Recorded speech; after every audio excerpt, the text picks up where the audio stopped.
శివుని శిరసు సింహాసనం పొందిన చంద్రుని గౌరోజనం నిన్నే చేసింది వేళ కోళం ఎక్కిన మదం దిగిందిగా తగిన ఫలం దక్కిందిగా ఏమైపోయింది గర్వం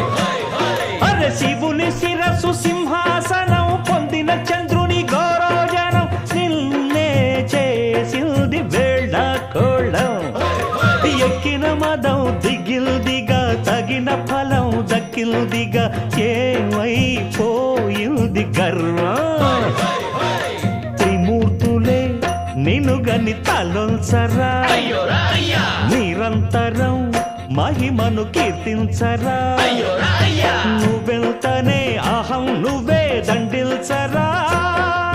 దండాలయ్యా ఉండ్రాళ్ళయ్యా దయించయ్య దేవా నీ